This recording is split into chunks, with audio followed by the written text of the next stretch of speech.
आप्यायन्तु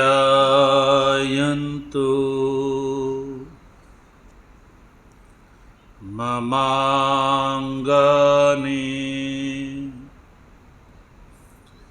वाक् प्राणश्चक्षुः श्रोत्रमथो बलमिन्द्रियाणि च सर्वाणि सर्वं ब्रह्मोपनिषदं माहं ब्रह्म निराकुर्याम् मामा ब्रह्म निराकरोद निराकरणमस्त्व निराकरणं मेस्तु तदात्मनि निरते य उपनिषत्सु धर्मा स्ते मयि सन्तु ते मयि सन्तु। ॐ शान्तिः शान्तिः शान्तिः।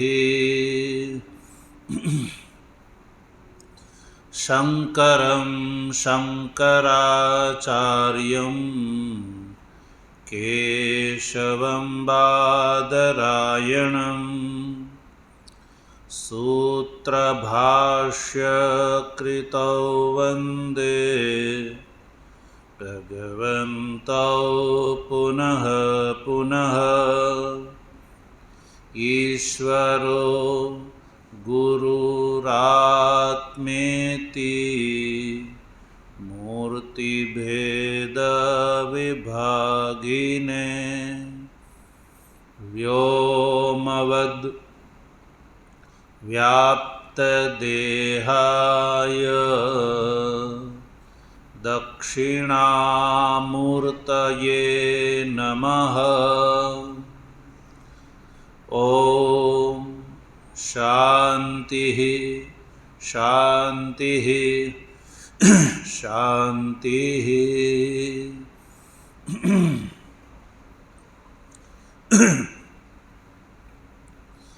अलख निरंजन जय सच्चिदानंद माधवानंद हरे हरे।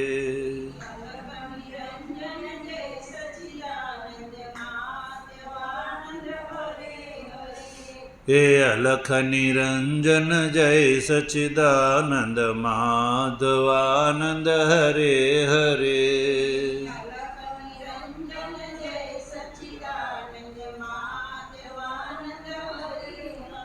हे माधवानंद हरे हरे गुरु माधवानंद हरे हरे।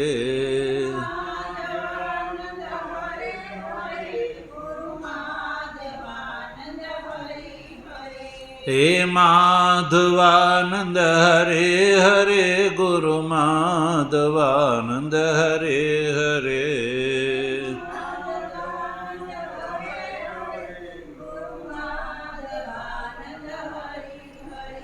ये सब घट व्यापक जय सच्चिदानंद माधवानंद हरे हरे।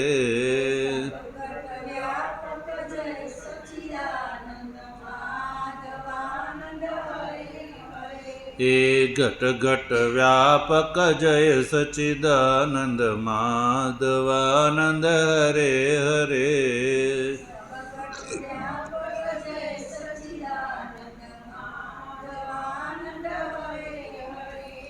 સદગુરુદેવની તત્વજિજ્ઞાસુ સજ્જનો, ભગવાનની પરમાનુકંપાથી પવિત્ર ચાતુર્માસના દિવ્ય સમયમાં સામવેદની છાંદોગ્ય ઉપનિષદના ચતુર્થ અધ્યાયમાં 4 થી લઈને 9મ ખંડમાં ઉપલબ્ધ સત્યકામ જાબાલ વિદ્યાનો આપણે વિચાર કરી રહ્યા છીએ. આ પ્રકરણમાં ભગવતી શ્રુતિ આ જે દૃશ્યમાન જગત છે એના 16 વિભાગ કરીને 16 કલાઓમાં વિભાગ કરીને પુનઃ એને 4 પાદમાં વિભક્ત કરીને આ જગતની અંદર બ્રહ્મ દ્રષ્ટિનું વિધાન એટલે કે બ્રહ્મની ઉપાસનાનું વિધાન કરી રહી છે શ્રુતિ.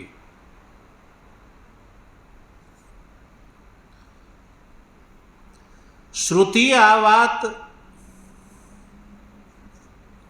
સત્યકામ જાબાલની આખ્યાયિકાના માધ્યમથી કહી રહી છે. શ્રદ્ધા અને તપ, ચતુષ્કલ, ષોડશકલ અને 4 પાદથી યુક્ત બ્રહ્મની ઉપાસના નું શ્રદ્ધા અને તપ એ બેવું અંગ છે એ બતાવવા માટે આખ્યાયિકા છે.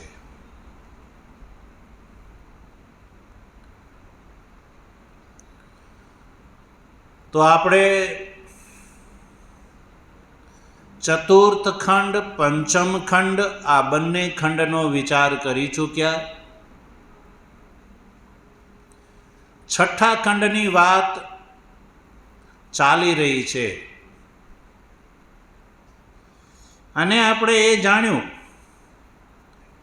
કે છઠ્ઠા ખંડમાં અગ્નિ દેવતા સત્યકામ જાબાલને બ્રહ્મનું ચતુષ્કલ સ્વરૂપ બતાવે છે.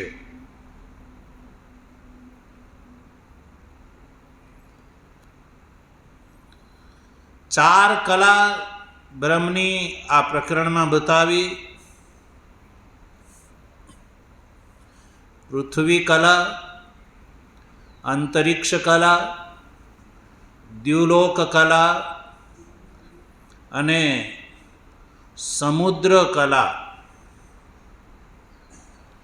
તો આ 4 કલા એટલે કે ચતુષ્કલ જે બ્રહ્મનો આ જે પાદ છે એની ઉપાસના અનંતવાન ગુણ દ્રષ્ટિથી બતાવી. અર્થાત કી પૃથિવ્યાદિ 4 કલાથી યુક્ત આ બ્રહ્મના બીજા પાદની ઉપાસના અનંતવાન ગુણ દ્રષ્ટિથી કરવાનું વિધાન શ્રુતિએ કર્યું.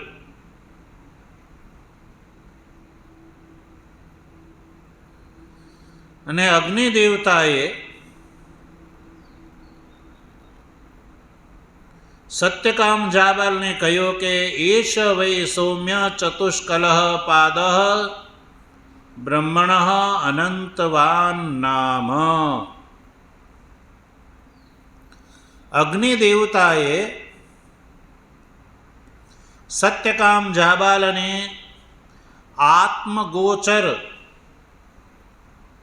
આત્મગોચર વિદ્યા બતાવી.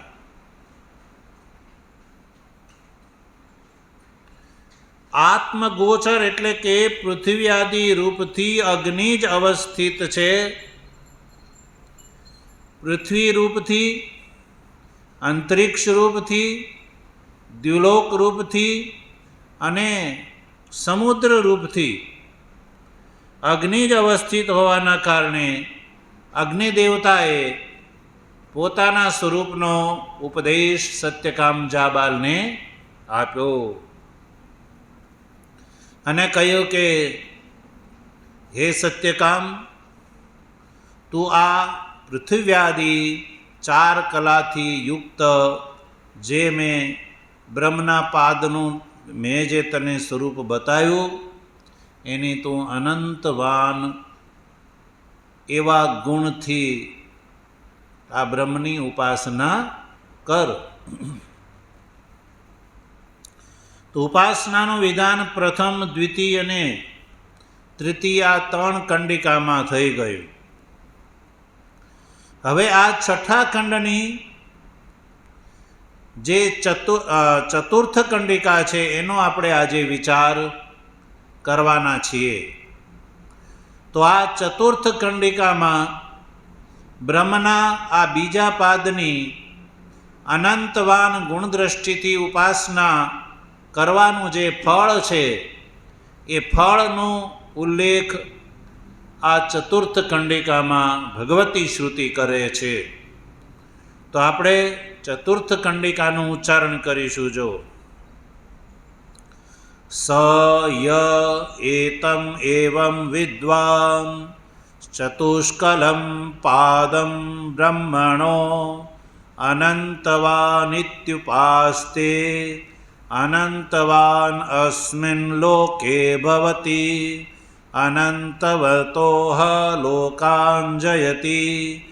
ય એતમ એવં વિદ્વાંસ ચતુષ્કલમ પાદમ બ્રહ્મણઃ અનંતવાનિત્યુપાસ્તે ઇતિ ચતુર્થાધ્યાયસ્ય ષષ્ઠઃ ખંડઃ. તો સજ્જનો, આ ચતુર્થ અધ્યાયના છઠ્ઠા ખંડની અંતિમ ચતુર્થ કંડિકામાં બ્રહ્મનો આ જે ચતુષ્કલ પાદ જે છે એની અનંતવાન ગુણદ્રષ્ટિથી ઉપાસના, બ્રહ્મના આ 4 કલાથી યુક્ત આ દ્વિતીય પાદની અનંતવાન ગુણદ્રષ્ટિથી ઉપાસના કરવાવાળાને શું લાભ થાય છે, શું ફળ મળે છે? તો જુઓ, એ જાણવા માટે આપણે આ કંડિકાના 4 વાક્ય બનાવીશું. કેટલા વાક્ય? 4 વાક્ય. અલગ અલગ વાક્ય બનાવીને સમજવાથી કંડિકાનો જે તાત્પર્ય, અભિપ્રેત અર્થ છે એ તરત સમજાઈ જશે. તો સૌથી પહેલું વાક્ય જુઓ, સ ય એતમ એવં વિદ્વાન ચતુષ્કલમ પાદમ બ્રહ્મણઃ અનંતવાન ઇતિ ઉપાસ્તે. કહે છે કે સ ય દ્વિતીય પાદના ઉપાસકને દ્વિવિધ ફળને દેખાડે છે. સ યહ, યહ મને જે, કશ્ચિત જે કોઈ, યથોક્તમ પાદમ, યથોક્ત એટલે જે તૃતીય કંડિકાની અંદર જે પાદનું સ્વરૂપ બતાવ્યું, બ્રહ્મના ચતુષ્કલ પાદનું સ્વરૂપ બતાવ્યું. યથોક્તમ પાદમ એટલે 4 ચતુષ્કલ 4 કલાથી યુક્ત બ્રહ્મના બીજા પાદનું જે સ્વરૂપ બતાવ્યું, પૃથ્વી કલા, અંતરિક્ષ કલા, દ્યુલોક કલા અને સમુદ્ર કલા, આ 4 કલાથી યુક્ત જે બ્રહ્મનું દ્વિતીય પાદનું જે સ્વરૂપ બતાવ્યું એની અનંતવાન અનંતવત્વેન ગુણેન ઉપાસ્તે. ભગવતી શ્રુતિ કહે છે કે જે અધિકારી બ્રહ્મના આ અનંતવાન ગુણ દ્રષ્ટિથી બ્રહ્મના આ બીજા પાદની ઉપાસના કરે છે તો સ તથૈવ તદ્ગુણો ભવતી, કે જે વિદ્વાન, વિદ્વાન એટલે અધિકારી, બ્રહ્મના આ ચતુષ્કલ પાદની અનંતવાન ગુણ દ્રષ્ટિથી જે ઉપાસના કરે છે તો એ ઉપાસનાનું ફળ શું છે? ઉપાસનાનું ફળ સજ્જનો બીજી પંક્તિમાં બતાવે જો, અનંતવાન અસ્મિન લોકે ભવતી. તો ઉપાસક જે છે સજ્જનો એ આ લોકમાં અનંતવાન થઈ જાય છે. કેવો થઈ જાય છે? અનંતવાન થઈ જાય છે. અનંતવાન અસ્મિન લોકે ભવતી. જો પહેલા શું કહ્યું હતું? પ્રકાશવાન અસ્મિન લોકે ભવતી. પ્રથમ પાદની ઉપાસનાનું ફળ બતાવતી વખતે કહ્યું હતું કે પ્રથમ પાદ બ્રહ્મના 4 કલાથી યુક્ત પ્રથમ પાદની ઉપાસના કરવાવાળો એ આ લોકમાં પ્રકાશવાન થઈ જાય છે, એટલે કે ત્યાં કહ્યું હતું પ્રખ્યાત થઈ જાય છે. શું થઈ જાય છે? લોકમાં પ્રખ્યાત થઈ જાય છે. અને બ્રહ્મના આ પૃથ્વ્યાદી 4 કલાથી બીજા પાદની અનંતવાન ગુણ દ્રષ્ટિથી ઉપાસના કરવા વાળો જે છે એને આ લોકનું ફળ બતાવ્યું કે સ તથૈવ તદ્ગુણો ભવતી અસ્મિન લોકે મૃતશ્ચ અનંતવતોહ લોકાન જયતિ. દૃષ્ટ ફળ બતાવ્યું અને અદૃષ્ટ ફળ બતાવ્યું. તો દૃષ્ટ ફળ બતાવ્યું કે સ તથૈવ ભવતી. તથૈવ એટલે કે ભાષ્ય ટીકાકાર તથૈવ શબ્દનો અર્થ કરે છે તથૈવ ઉપાસ્ય ગુણ અનુરોધેન. એટલે ઉપાસ્યના જે ગુણ છે એ ગુણના અનુરોધથી ઉપાસક પણ એ જ રૂપવાળો થઈ જાય છે. તો ઉપાસ્યનું સ્વરૂપ શું છે? અનંતવાન. અનંતવાન ગુણ દ્રષ્ટિનું વિધાન કરું તો ઉપાસક જે છે એ પણ અનંતવાન ગુણવાળો થઈ જાય છે. એટલે કે ઉપાસક જે છે એ પણ અનંત ભાવને પ્રાપ્ત કરી લે છે. તો સજ્જનો અનંત કોણ છે? શરીર યા આત્મા? તો ગઈકાલે આપણે એ જાણી ચૂક્યા કે શરીર ઉપલક્ષિત સંપૂર્ણ દૃશ્યમાન સંસાર છે એ અંતવાળો છે. કેવો છે? અંત એટલે મૃત્યુનો ગ્રાસ થઈ જાય છે, એની સમાપ્તિ થઈ જાય છે. એકમાત્ર આત્મા જ છે જે અનંત છે, એટલે કે એની સમાપ્તિ થતી નથી. અનંત એટલે જેનો અંત એટલે સમાપ્તિ ન હોય એને કહેવામાં આવે છે અનંત. આત્માથી ભિન્ન સંપૂર્ણ લોકાંતર હોય, ચતુર્દશ ભુવન હોય તો એની સમાપ્તિ થઈ જાય છે, ફલભોગથી એનો અંત આવી જાય છે. એટલે ઉપાસક જે છે એ અનંતવાન ગુણનું ચિંતન કરવાના કારણે ચતુષ્કલ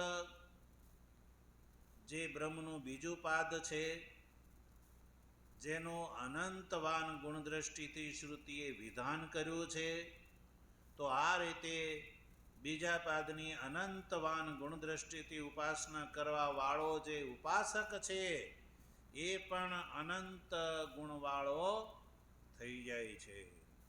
તદ્ગુણ. તદ્ગુણ એટલે તેન ગુણેન ગુણવાન અનંતવાન અવિચ્છિન્ન સંતાનો ભવતી. અસ્મિન લોકે ભવતી અનંતવતોહ લોકાન જયતિ. બીજી વાત છે તથૈવ. એક તો ઉપાસના ગુણના અનુરોધથી તદ્ગુણ એ ગુણથી સંપન્ન થઈ જાય છે. એટલે એટલે ગુણનું સ્વરૂપ છે અનંત, તો ઉપાસક જે છે એ અનંતવાન એટલે અવિચ્છિન્ન સંતાનો ભવતી, એ અવિચ્છિન્ન સંતાન પરંપરા વાળો એ થઈ જાય છે સજ્જનો. એને એના કુળની અંદર સંતાન ઉત્પન્ન ન થાય એવું રહેતું નથી. એની સંતાન પરંપરા જે છે એ અવિચ્છિન્ન રહે છે, ક્યારેય સમાપ્ત થતી નથી. એને વંધ્ય, એના કુળમાં કોઈ વંધ્ય રહેતો નથી. એ દૃષ્ટ ફળ છે સજ્જન. એટલે તથૈવ તદ્ગુણો ભવતી અસ્મિન લોકે, એટલે કે આ લોકમાં આ ફળ બતાવ્યું કે એના કુળમાં ક્યારેય સંતાન ન હોય એવું બનતું નથી. ચાલો, આ તો દૃષ્ટ ફળની વાત થઈ. મૃત્યુ થયા પછી એ કેવા ફળને પ્રાપ્ત કરે છે? બ્રહ્મના બીજા પાદની અનંતવાન ગુણદ્રષ્ટિથી ઉપાસના કરવા વાળો જે ઉપાસક છે એ ભાષ્યકાર લખે છે મૃતશ્ચ, એટલે કે મૃત્યુ થયા પછી અનંતવતોહ લોકાન સજયતી, મૃત્યુ થયા પછી પણ એ અનંતવત જે લોક છે એને એ પ્રાપ્ત કરી લે છે. અર્થાત કે એવા લોકને પ્રાપ્ત કરે છે જેનો અંત ન હોય. એટલે કે એનો અર્થ ભાષ્ય ટીકાકાર લખે છે અનંતવતોહ લોકાન સજયતી. અનંતવન લોક એટલે અનંતવત લોકાન, એને અક્ષયાન ઇતિ એતત. ભાષ્ય ટીકાકાર અનંતવાન લોકનો અર્થ કરે છે અક્ષયાન, કે જેનો ક્યારેય ક્ષય નથી થતો એવા લોકને, લોકને એટલે કે સ્વરૂપને ઉપાસક પ્રાપ્ત કરી લે છે સજ્જનો. તો વિચાર કરો કે આ સંસારની અંદર અક્ષય શું છે? અક્ષય એટલે ખબર પડી, જેનો ક્ષય ન થાય, જેનો નાશ ન થાય, જે સમાપ્ત ન થાય, એને કહેવામાં આવે છે અક્ષય. તો ગઈકાલે કહ્યું તે ભગવાન શ્રી કૃષ્ણે ગીતાના 8મા અધ્યાયમાં આ ચતુર્દશ ભુવનાત્મક જે સંપૂર્ણ બ્રહ્માંડ છે એ બધાનો ક્ષય થઈ જાય છે. ક્ષય એટલે નાશ થઈ જાય છે, સમાપ્તિ થઈ જાય છે.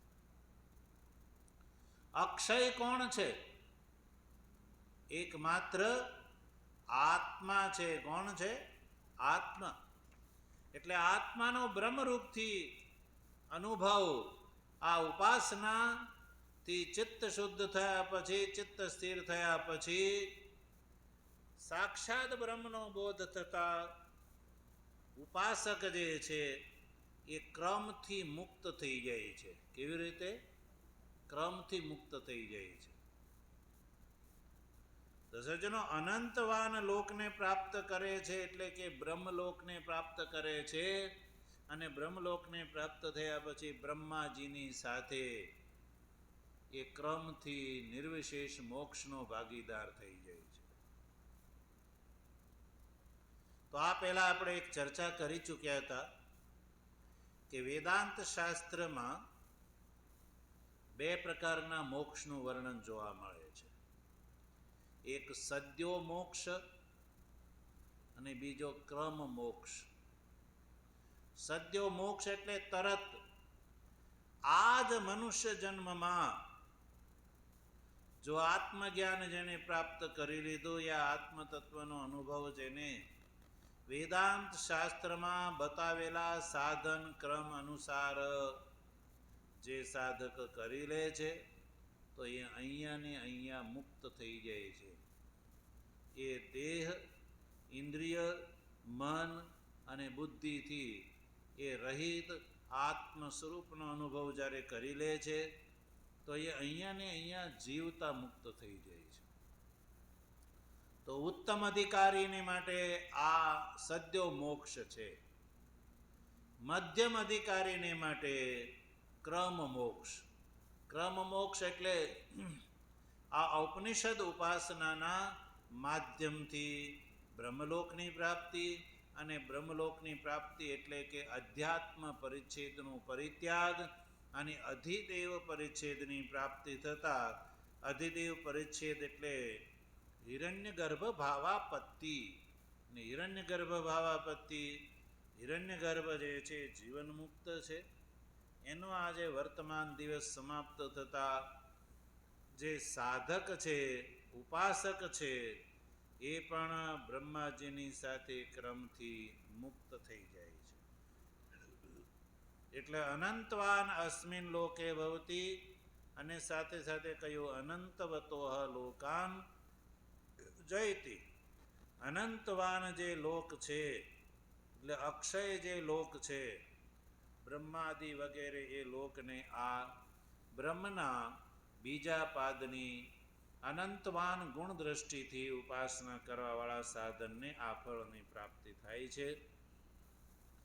કોને આ ફળની પ્રાપ્તિ થાય છે? તો શ્રુતિ ખુદ અનુવાદ કરીને કહે છે કે ય એતમ એવમ વિદ્વાન ચતુષ્કલમ પાદમ બ્રહ્મણ અનંતવાન ઇતિ ઉપાસતે.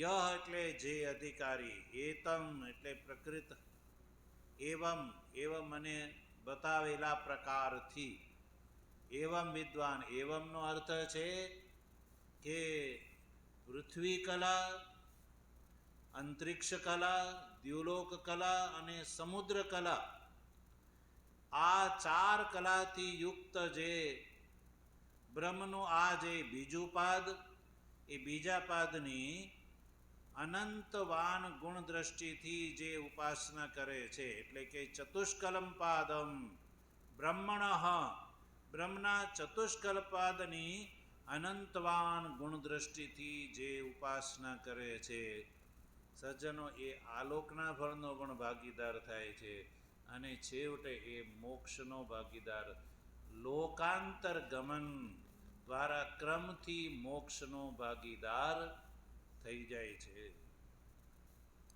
તો સજ્જનો, આ રીતે ચતુર્થ અધ્યાયના ષષ્ઠ ખંડ જે છે, એની ચતુર્થ કંડિકાનો પણ આપણે અર્થ સમજી ચૂક્યા.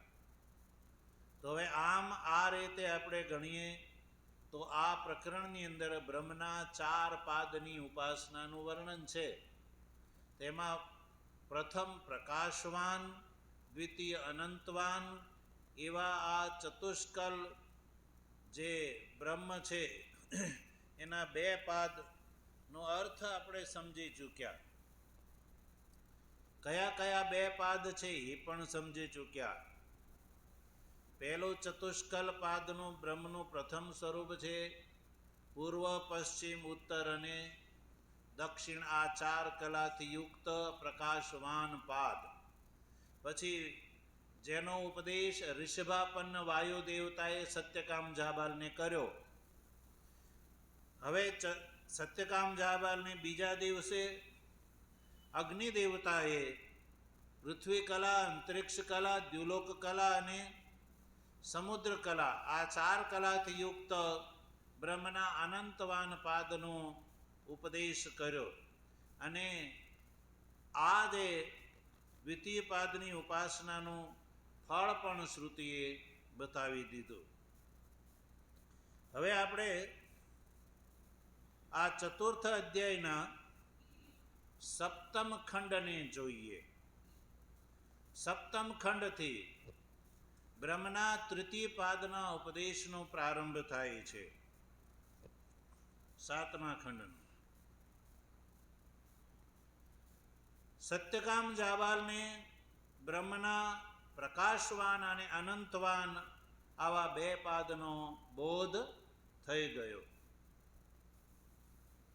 તો હવે સત્યકામ જાબાલ અગ્નિ દેવતાને કહે કે અવશિષ્ટ પાદ દ્વયમ કથમ જ્ઞાતવ્યમ. બ્રહ્મના તો ચાર પાદ છે, તો પછી હવે બે પાદ જે બાકી રહ્યા છે એ પાદને મારે કેવી રીતે જાણવા? સત્યકામ જાબાલની અંદર આવા પ્રકારની જિજ્ઞાસા થઈ તો અગ્નિ દેવતા શું કહે છે? અગ્નિ દેવતા કહે છે કે તૃતીય પાદનો ઉપદેશ તને હંસ બતાવશે. કોણ બતાવશે? હંસ.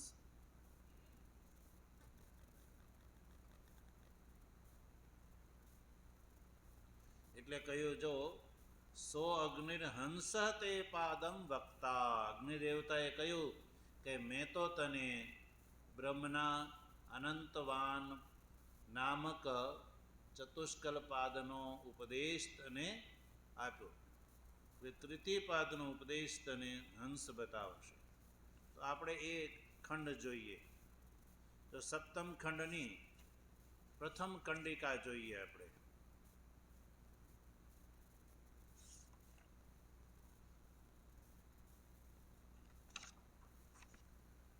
હંસસ્તે પાદમ વક્તા ઇતિ સહ શ્વો ભૂતે ગા અભિપ્રસ્થાપયાંચકાર તા યત્રાભિસાયં બભૂવુઃ તત્ર અગ્નિમ ઉપસમાધાય ગા ઉપરુધ્ય સમિધમ આધાય પશ્ચાદ અગ્નેઃ પ્રાંગ ઉપવિવેશ.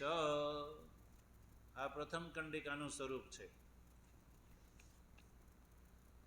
જો આપણે એને જોઈએ, એનો અર્થ સમજવા માટે આપણે અલગ અલગ વાક્યો બનાવી લઈએ આ કંડિકાના.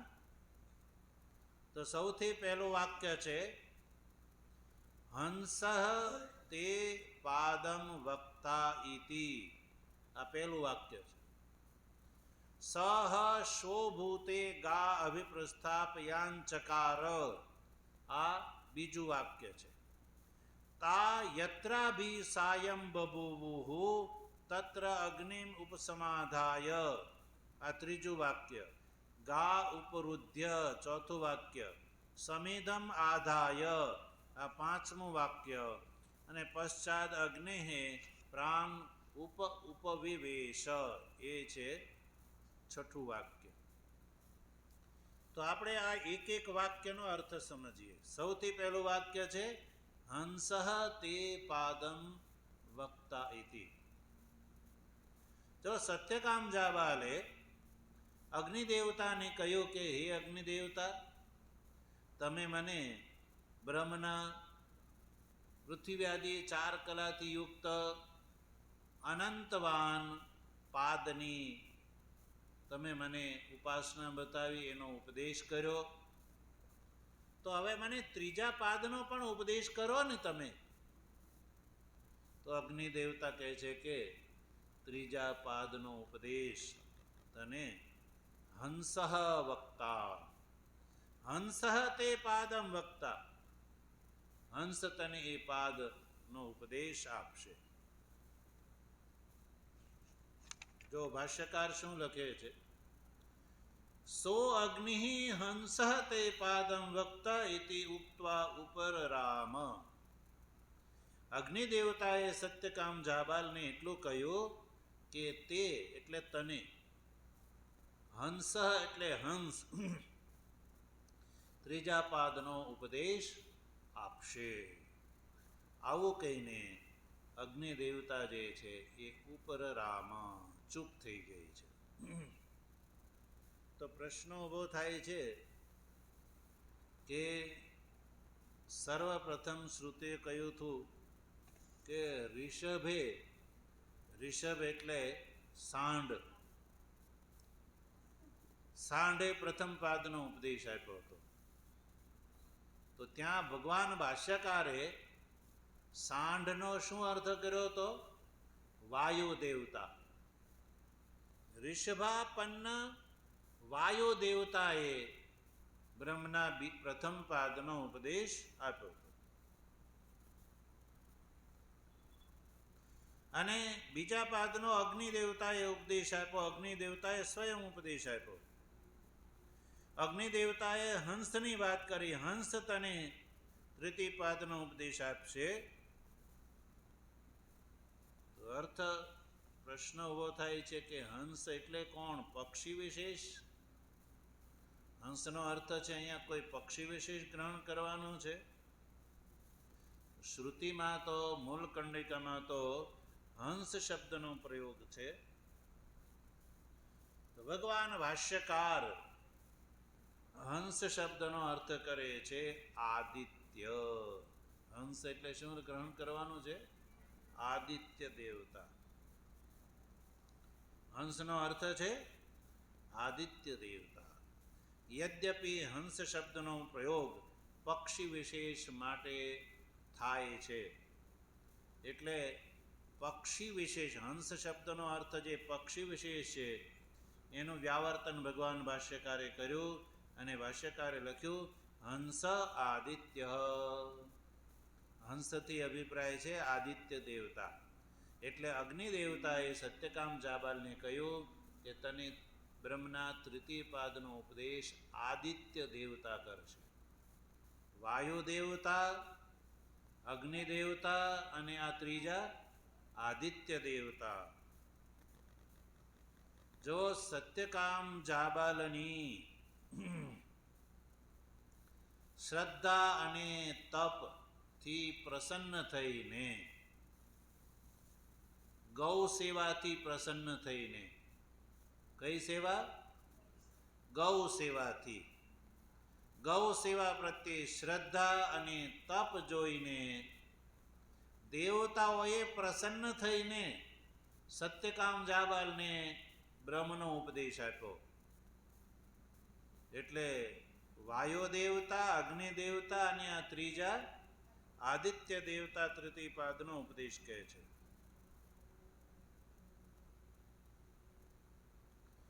તો પ્રશ્ન ઊભો થાય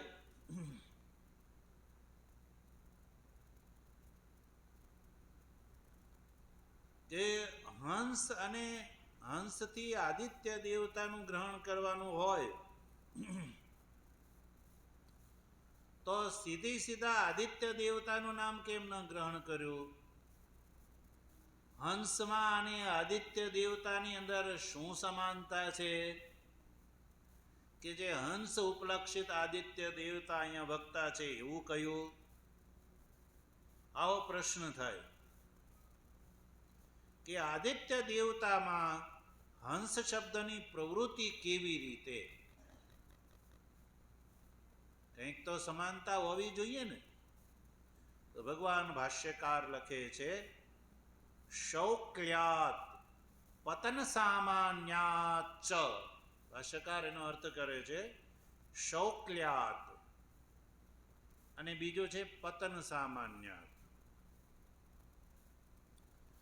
શૌક્લ્યાત એટલે કે હંસનું પણ જે રૂપ છે એ શુક્લ છે. કેવું છે? શુક્લ. શુક્લ એટલે ખબર પડી? સફેદ, શુભ્ર, પ્રદીપ્ત, તેજસ્વી. સફેદ રંગ કેવો છે? તેજથી યુક્ત છે કે નહીં? તમારા ઘરને તમે કાળો કલર કરી દો, કાળો રૂમની અંદર કાળો કલર કરી દો તો શું દેખાય? બધું બોલો, કાળું દેખાય. અને સફેદ કલર કરો તો જે છે એ પ્રકાશ દેખાય, તમને સારું દેખાય. એટલે હંસ છે એ શુક્લ છે, આદિત્ય દેવતા છે એ પણ શુક્લ છે. એટલે શુક્લત્વનું જે છે સમાનપણું છે, બેવ શુક્લ છે. પછી પતન સામાન્યાત બીજું સાદૃશ્ય બતાવે છે કે પતનની સમાનતા. એટલે હંસ છે એ પણ સજ્જનો આકાશમાં ઉડે છે. ક્યાં ઉડે છે? આકાશમાં ઉડી શકે છે. અને આદિત્ય દેવતા જે છે એ ક્યાં રહે છે? આકાશમાં. એનું પણ પતન ચાલુ છે. પૂર્વ દિશામાં ઉદય થાય છે અને ગતિ કરતાં કરતાં કરતાં પશ્ચિમ દિશામાં એનો અસ્ત થાય છે. તો આદિત્ય દેવતા પણ અંતરિક્ષની અંદર માનો ઉડે છે અને હંસ પણ ઉડે છે. એટલે શુક્લત્વ અને પતનત્વ આ બે ગુણનું સાદૃશ્ય હોવાના કારણે અહીંયા હંસથી આદિત્ય દેવતા ગ્રહણ કરવાના છે. તો જ્યારે અગ્નિ દેવતાએ સત્યકામ જાવલને કહ્યું કે હંસ તને બ્રહ્મના તૃતીયપાદનો ઉપદેશ કરશે, એટલે પછી ત્યારબાદ સત્યકામ જાબાલે શું કર્યું? તો સત્યકામ જાબાલની શું ગતિ ક્રિયા હતી એ ભગવતી શ્રુતિ બતાવે છે. જો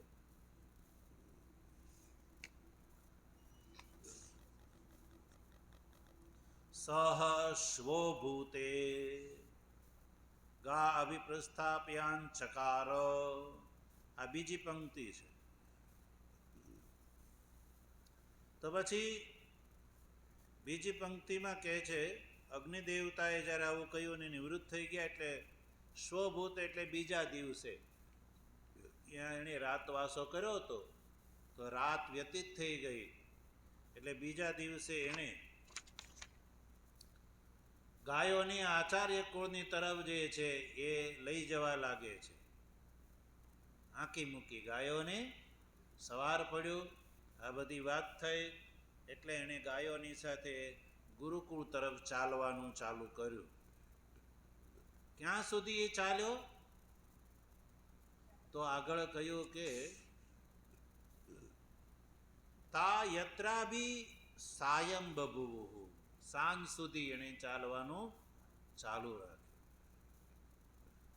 હવે જ્યાં સાંજ પડી, યત્ર અભી સાયં બભુવુ, સાંજ જ્યાં પડી ગઈ ત્યાં એણે શું કર્યું? ગાયોની ત્યાં રોકી, અને રોકીને પછી શું કર્યું? અગ્નિમ ઉપસમાધાય, અગ્નિ દેવતા જે છે એને પ્રગટ કર્યા, પ્રજ્વલિત કર્યા.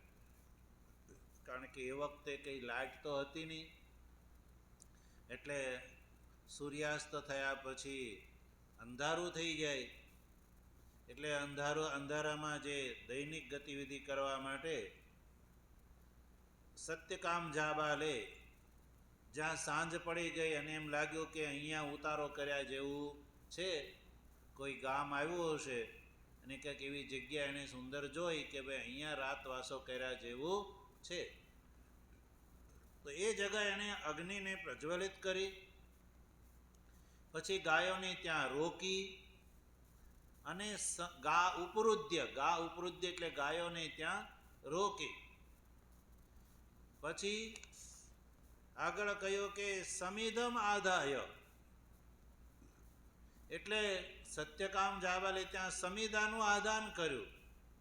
સમિધાનું આદાન કર્યું એટલે લકડીઓ એકઠી કરી અને એને પ્રજ્વલિત કરી, અને પ્રજ્વલિત કર્યા પછી પશ્ચાત અગ્નિ પ્રાંગ ઉપવિવેશ, પ્રજ્વલિત કર્યા પછી સત્યકામ જાબાલ છે એ અગ્નિની પૂર્વ દિશા તરફ બેસી જાય છે.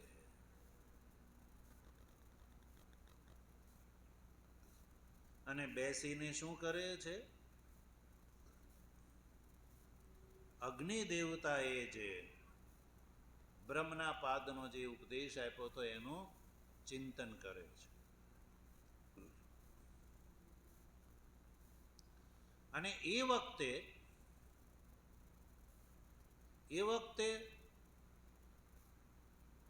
તમ હંસ ઉપનિપત્ય અભ્યુવાદ, એ જ વખતે હંસ ત્યાં આવીને કહે છે. જો આ ખંડની બીજી કંડિકા, તમ હંસ ઉપનિપત્ય અભ્યુવાદ, હંસે એની સમીપ આવીને કહ્યું. ઉપનિપત્ય એટલે નજીક આવીને કહ્યું. ત્યાં હંસ પ્રગટ થાય છે. સત્યકામ જાબાલની આગળ હંસ પ્રગટ થઈને હંસ બોલે છે. શું બોલે છે? સત્યકામ એવું બોલે છે. શ્રુતિ બતાવે છે હંસે સત્યકામને સંબોધન કર્યું. સત્યકામ એવું હંસે સંબોધન કર્યું. તો સત્યકામ જાબાલે ઉત્તર આપ્યો, ભગવા ઇતિ. ભગવાન એવો સત્યકામ જાબાલે ઉત્તર આપ્યો. ઇતિહ પ્રતિશુશ્રાવ, આવો ઉત્તર આપ્યો એવું શ્રુતિ કહે છે. તો પછી હંસ શું કહે છે? જો તૃતીય કંડિકામાં, બીજી કંડિકા પૂરી થઈ, તૃતીય કંડિકામાં જો, બ્રહ્મણ સૌમ્ય તે પાદમ બ્રવાણીતિ બ્રવીતુ મે ભગવાન ઇતિ તસ્મૈ ઉવાચ અગ્નિ કલા સૂર્ય કલા ચંદ્ર કલા વિદ્યુત કલા એષ વૈ સૌમ્ય ચતુષ્કલ પાદો બ્રહ્મણો જ્યોતિષ્માન નામ. આ તૃતીય કંડિકા જે છે એને સમજવા માટે આપણે એના અલગ અલગ વાક્ય બનાવીશું. જો પહેલું વાક્ય છે બ્રહ્મણ સૌમ્ય તે પાદમ બ્રવાણી ઇતિ. અહીંયા સુધી પહેલું વાક્ય. બ્રવીતુ મે ભગવાન ઇતિ, આ બીજું વાક્ય. તસ્મૈ હોવાચ, આ ત્રીજું વાક્ય. અગ્નિ કલા સૂર્ય કલા ચંદ્ર કલા વિદ્યુત કલા, આ જે ચોથું વાક્ય. એષ વૈ સૌમ્ય ચતુષ્કલ પાદ બ્રહ્મણ જ્યોતિષ્માન નામ, આ પાંચમું વાક્ય. તો આપણે આ તૃતીય કંડિકાના 5 વાક્ય બતાવ્યા. જો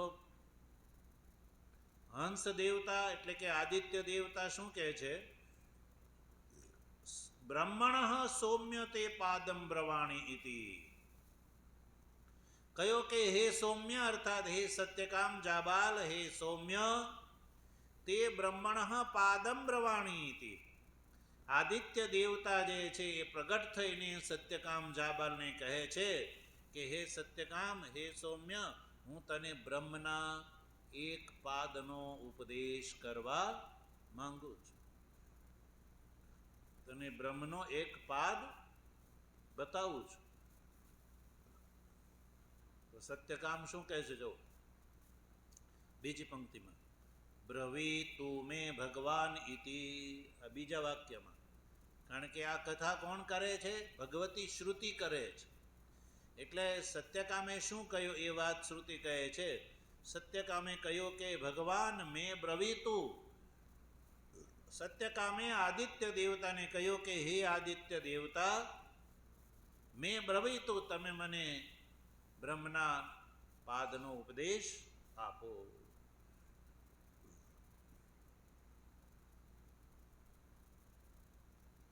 તો પછી આદિત્ય દેવતા આગળ શું કહે છે? તસ્મૈ વાચ, શ્રુતિ કહે છે કે તસ્મૈ યાની સત્યકામાય ઉવાચ, આદિત્ય દેવતાએ કહ્યું.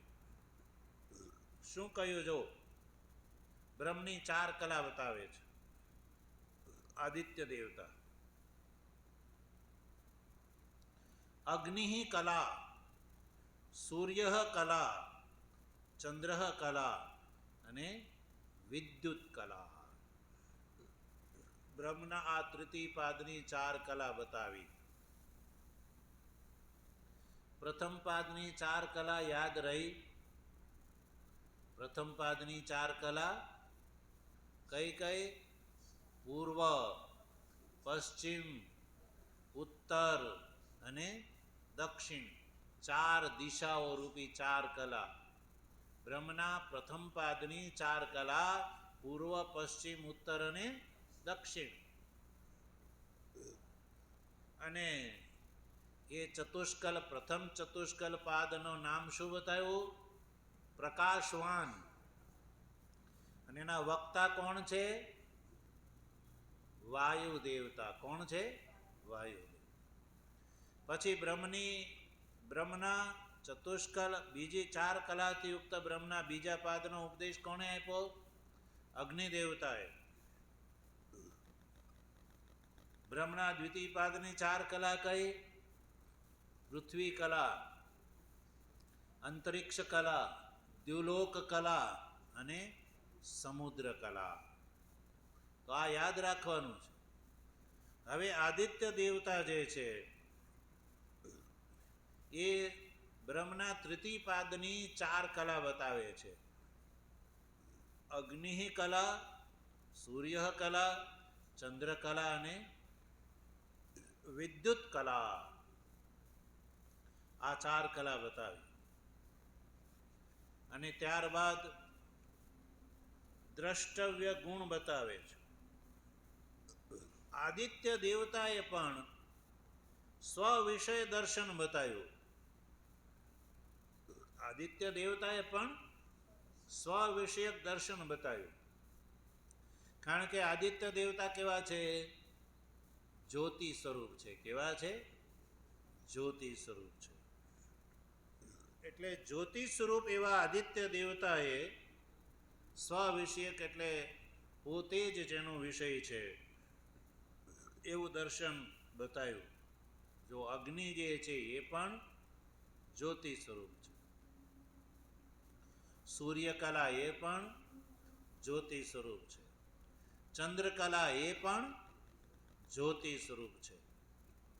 અને વિદ્યુત કલા એ પણ જ્યોતિ સ્વરૂપ છે. 4 કલા કેવી છે? જ્યોતિ સ્વરૂપ છે. એટલે આદિત્ય દેવતાએ પણ ભાષ્ય ટીકાકાર લખે છે, આદિત્યોપી સ્વવિષયમેવ દર્શનમ ઉક્તવાન ઇતિ. આદિત્ય દેવતાએ પણ પોતાના વિષયક દર્શન બતાવ્યું. હવે આદિત્ય દેવતા જે છે એ ત્રીજા પાદની અંદર જે ઉપાસ્ય ગુણ છે એનું વિધાન કરે છે. ત્રીજા પાદની ઉપાસના કરવા માટે ઉપાસ્ય ચિંતનીય ગુણ, ઉપાસ્ય એટલે ચિંતનીય જે ગુણ છે એ ચિંતનીય ગુણનો ઉપદેશ કરે છે. જો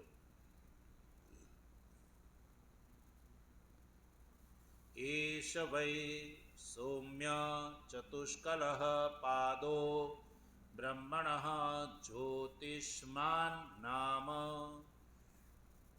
કહ્યું કે હે સૌમ્ય, એષ એટલે આ, મેં જે તને બ્રહ્મની 4 કલા બતાવી એ 4 કલાથી યુક્ત બ્રહ્મના આ તૃતીય પાદનું નામ છે જ્યોતિષ્માન.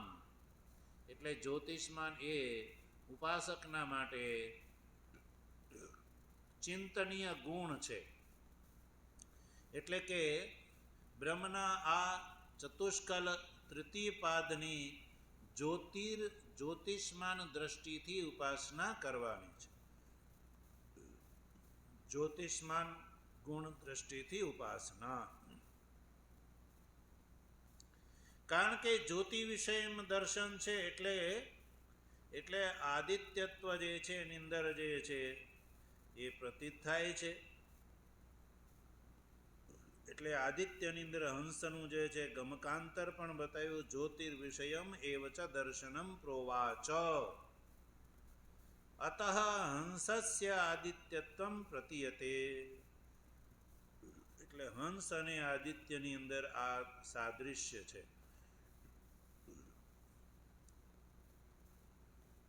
જો જ્યોતિષ્માન ઇતિ ઉપાસતે બ્રહ્મણ જ્યોતિષ્માન નામ. તૃતીય કંડિકાના અંતમાં કહ્યું કે હે સત્યકામ, આ જે તૃતીય જે ચતુષ્કલ પાદ છે એની તું જ્યોતિષ્માન દ્રષ્ટિથી ઉપાસના કર. એટલે કે અગ્નિકલા, સૂર્યકલા, ચંદ્રકલા અને વિદ્યુત કલા એ શું છે?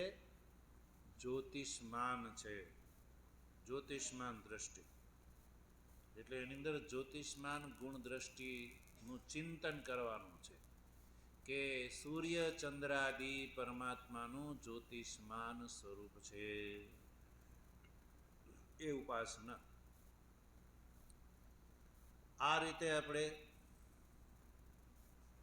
આ 7મા ખંડની પ્રથમ 3 કંડિકાનો વિચાર આપણે કરી ચૂક્યા. 7મા ખંડની ચતુર્થ કંડિકામાં બ્રહ્મના આ જે સૂર્યાદિ કલાથી યુક્ત બ્રહ્મના તૃતીય પાદની જ્યોતિષમાન દ્રષ્ટિથી ઉપાસના કરવાવાળાને જે લાભ મળે છે એ લાભનું કથન ચતુર્થ કંડિકાની અંદર બતાવ્યું છે ભગવતી શ્રુતિએ. ભગવાનની કૃપા હશે તો એનો વિચાર આપણે આગળ કરીશું. ઓમ આપ્યાયન્તુ મમાંગાની વાક્ પ્રાણશ્ચક્ષુઃ શ્રોત્રમથો બલમિન્દ્રિયાણી ચ સર્વાણી સર્વં બ્રહ્મોપનિષદં માહં બ્રહ્મ નિરાકુર્યામ મા બ્રહ્મ નિરાકરોદ નિરાકરણમસ્ત્વ નિરાકરણં મેસ્તુ તદાત્મની નિરતે ય ઉપનિષત્સુ ધર્મા સ્તે મયિ સંતુ.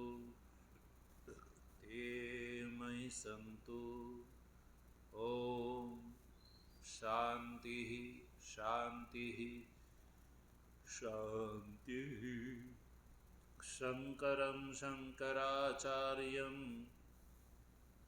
કેશવં બાદરાયણં સૂત્રભાષ્યકૃતૌ વંદે ભગવन्तૌ પુનઃ પુનઃ. ઈશ્વરો ગુરુરાત્મેતિ મૂર્તિભેદ વિભાગિને વ્યોમવદ્વ્યાપ્તદેહાય દક્ષિણામૂર્તયે નમઃ. ઓમ શાંતિ શાંતિ શાંતિ.